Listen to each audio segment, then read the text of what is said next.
Hi, and welcome to Mrs. PM Reads, where we are continuing in the Magic Circle by Katherine Neville.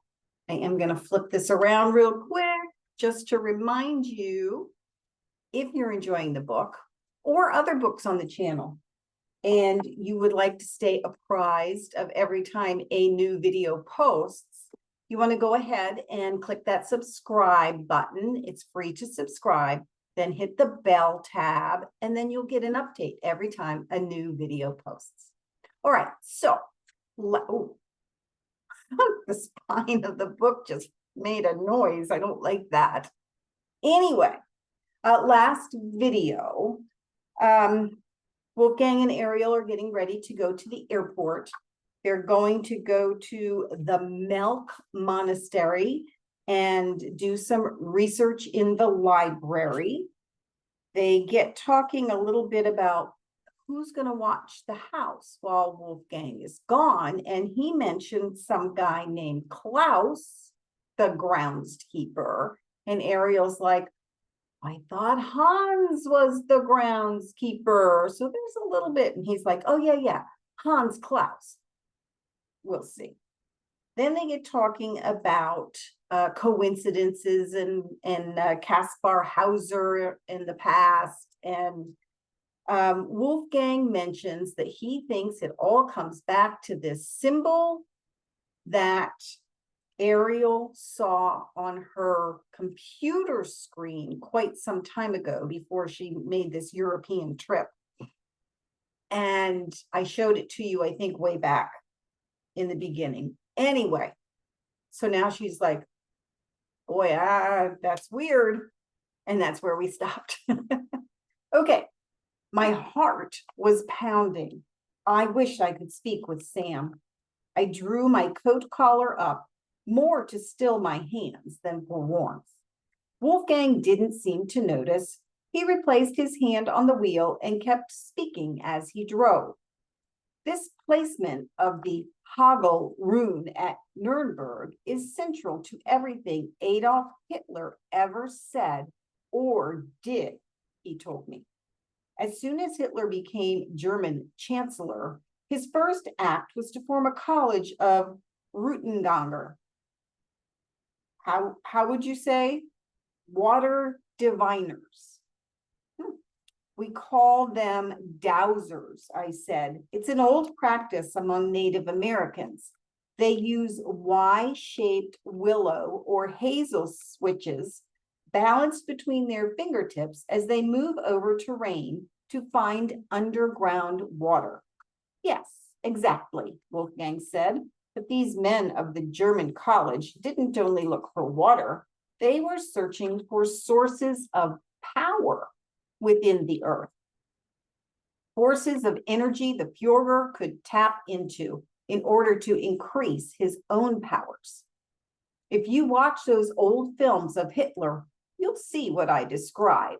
He'll be standing in his open car as it moves along the street with the throngs cheering around him. But before the car completely comes to a rest, it backs up and goes forward, adjusting until it settles on exactly the right spot.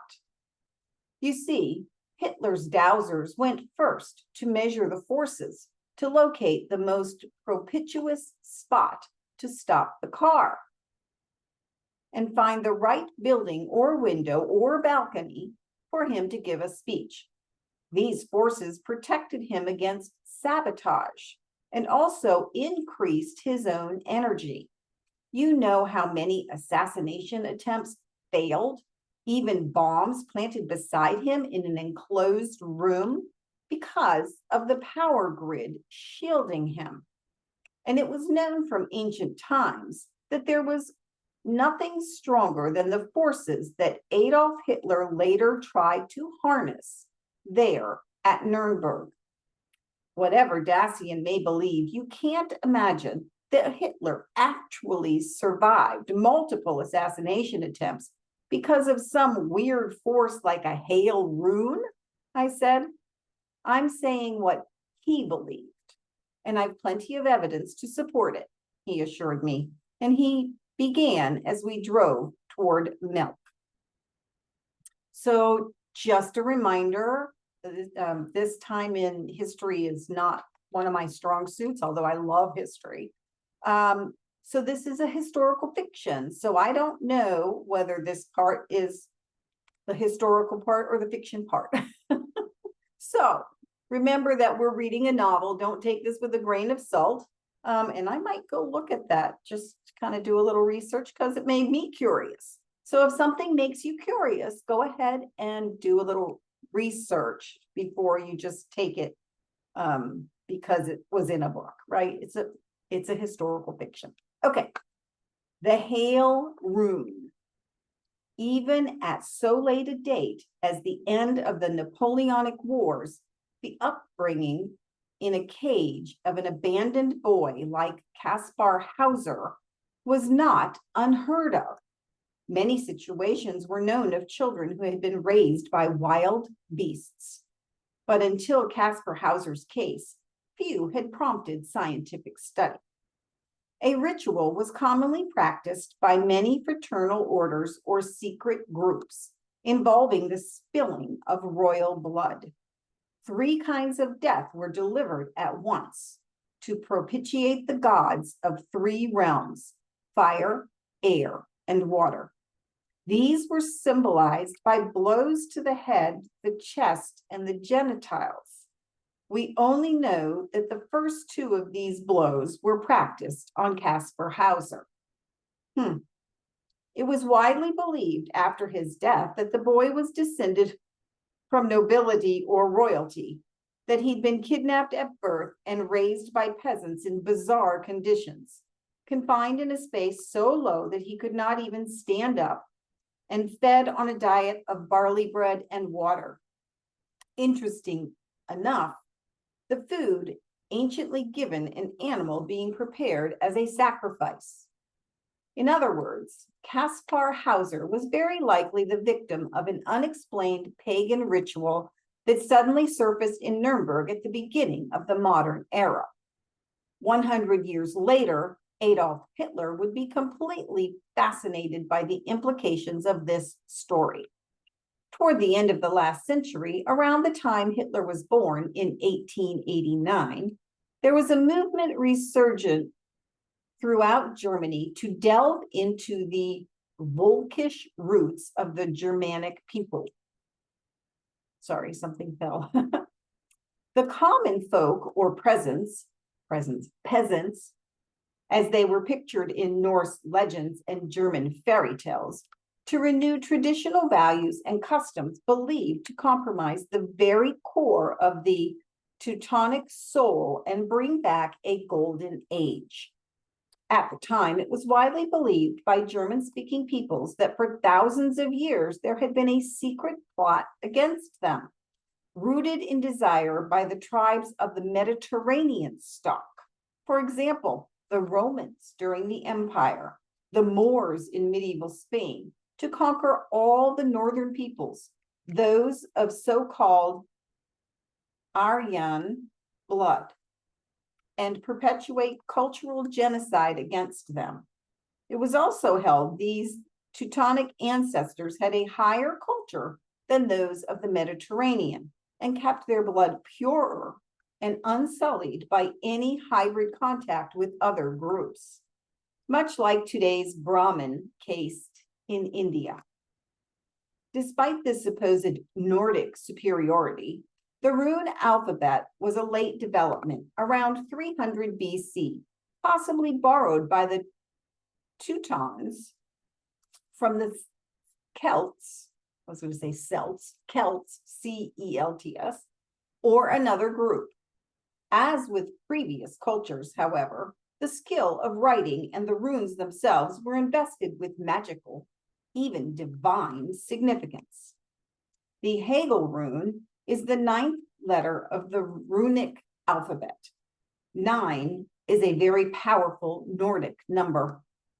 The Havamal part of the famous Icelandic epic, the Edda, tells that the Norse god Wotan had to hang on the world tree for 9 days and nights in order to become initiated into the power and mystery of the runes.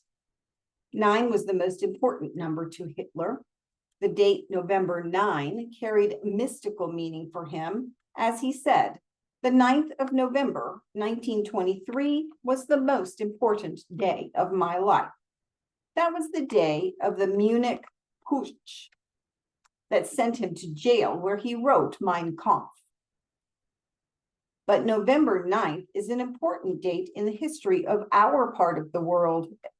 As well, it is the date of Napoleon's coup ending the French Revolution, the death of Charles de Gaulle, the German Revolution resulting in the abdication of Kaiser Wilhelm at the end of World War I, the abdication of Ludwig III of Bavaria, who founded the Second Reich, and also Kristallnacht, that night in 1938, when riots of broken glass against the Jews took place all over Austria and Germany. That was a mouthful. But the Hegel rune has other meanings of importance. It stands for the sound equal to our alphabetical letter H, a letter that does not exist in the Greek alphabet. I'm trying to decide whether that's an H. I believe it's an H. It's very close at the bottom. Looks like it might be a B, but I think it's an H. That does not exist in the Greek alphabet. This is, by no coincidence, the letter beginning the last name of both Adolf Hitler, so it is an H, and Kaspar Hauser. That the rune was a magical talisman for Hitler is born out of the curious fact that many of his inner circle also had names that began with H. Interesting. The Heinrich Himmler, the occultist, head of the wildly feared Schutzstaffel, or SS, Kutzai. These names are going to be challenging. Hastengel, head of the Nazi Foreign Press Department, Reinhard Heydrich, the butcher of Prague, head of the SD, whose assassination during the war led to the Nazi massacre of an entire Czechoslovakian village, and the Führer's closest friend, Rudolf Hess, who helped to draft Mein Kampf, and later rose to be second in command to Hitler. Hess was born and raised in Egypt, where he absorbed many occult teachings too. Hess introduced Hitler to his former professor, Karl Haushofer, founder of German geopolitics and the Nazis' favorite theorist. Then there was the Nazi philosopher, Martin Heidegger, and Hitler's personal photographer, Heinrich Hoffmann, who was instrumental in his rise and who introduced the Führer to his assistant, the woman Hitler would marry just before his death, Eva Braun. And in the nuclear field, the chemist Otto Hahn, who with Lise Meitner conducted the first successful fission experiment, and Werner Heisenberg, who was in charge of Hitler's atomic bomb project. There were many who shared Hitler's interests, such as Hans Horbinger, father of the Weltslehre, or theory of world ice, the idea that ice ages were caused by planetary collisions, and before each age, fabled cities like Atlantis, Hyperborea, and Ultima Thule sank or vanished beneath the ground along with their people. During such cataclysms, great seas became deserts like the Gobi, where underground kingdoms still exist and thrive today, like Dacian's lost cities of Solomon. Horbinger maintained that the Lord of the world would rise at the dawn of the coming aeon, a theory so popular that the Nazis legitimized its study into an official science. Another contact of Hitler associated with the Hegel rune was noted astrologer and psychic Erich Jan Hanussen, who cast Hitler's horoscope on Christmas of 1932. He and Hitler had met as early as 1926 at the home of a wealthy Berlin socialite, and Hanussen had given him advice ever since, especially in speaking and body techniques for maximum hypnotic effect upon large crowds. In the year-end horoscope, Hanussen predicted success, but only if adverse forces currently opposing Hitler, and there were many, were overcome. Hitler could prevail by eating a mandrake root dug by the light of a full moon from a garden at his birthplace, Braunau am Inn. Hanussen himself traveled there, dug the root, and on New Year's Day delivered it to Hitler, where he was staying at his leased cottage in Obersalzberg. The very night he received his horoscope and ate the mandrake root, Adolf Hitler went with Eva Braun, Putzi, Hans Selgel, and some other friends to see the performance of Richard Wagner's opera, oh boy, Die Meisterstring von Nürnberg. As it was later reported in Hans Selgel's diary, after the opera, Hitler gave a lengthy commentary, for it is known he had committed all of Wagner's works to memory, about the hidden meaning Wagner had incorporated in his libretto. When Hitler left the supper at the Havstengels that night, he signed their guest book and made a point of remarking the date, January 1st, 1933. He told his friend Putzi, "The year belongs to us." From that moment onward, Hitler's fortunes indeed changed. In the first month of 1933, Adolf Hitler went from being the wildly caricatured hysterical buffoon who headed up a divided and unpopular political party to being sworn in on the 30th of January as Chancellor of Germany. It was 100 years since the soil of Germany was consecrated in 1833 with the spilling of the royal blood of Caspar Hauser. Okay, and there's a natural stopping spot here, and we're going to stop. My goodness, that was a lot of unfamiliar words to me. All right, you guys. Remember, it's a historical fiction, so check your facts. Don't take it, as fact until you're sure. And some of it may very well be. I'm not familiar really with that time period. All right. Thank you for joining me. Hope you have a wonderful day, and I will see you next time.